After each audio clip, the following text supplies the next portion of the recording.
পরে ক্যাম্পাসটা একদম নতুন লাগে। গাছে গাছে নতুন ফুল ফোটে, মনে হয় একদম নতুন রূপে সেজেছে আমাদের ক্যাম্পাস। বাতাসটা খুবই ঠান্ডা, খুবই আরামদায়ক এবং ক্যাম্পাসের পরিবেশটা খুব শান্তিপূর্ণ। বৃষ্টি স্নাত সকালে নতুন এক রূপে ধরা দিয়েছে খুলনা বিশ্ববিদ্যালয়।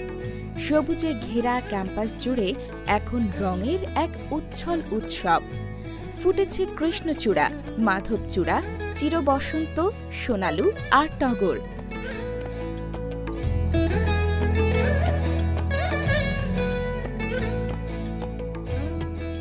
ওয়াকওয়ে ধরে হেঁটে গেলে চোখে পড়বে লাল রঙের কৃষ্ণচূড়ার স্নিগ্ধতা।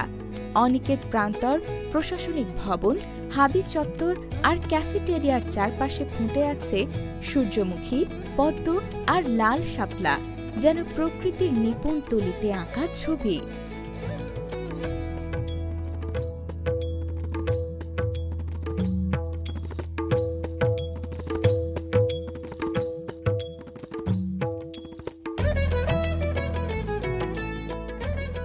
এই নৈসর্গিক সৌন্দর্যে মুগ্ধ সাধারণ শিক্ষার্থীরা।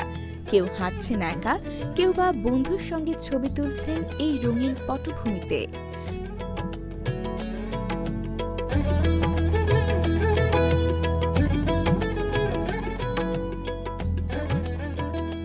প্রকৃতি আর প্রগতির মিলনস্থল খুলনা বিশ্ববিদ্যালয়ে এই বর্ষার সূচনা যেন প্রতিদিনই নবজাগরণের বার্তা নিয়ে আসে।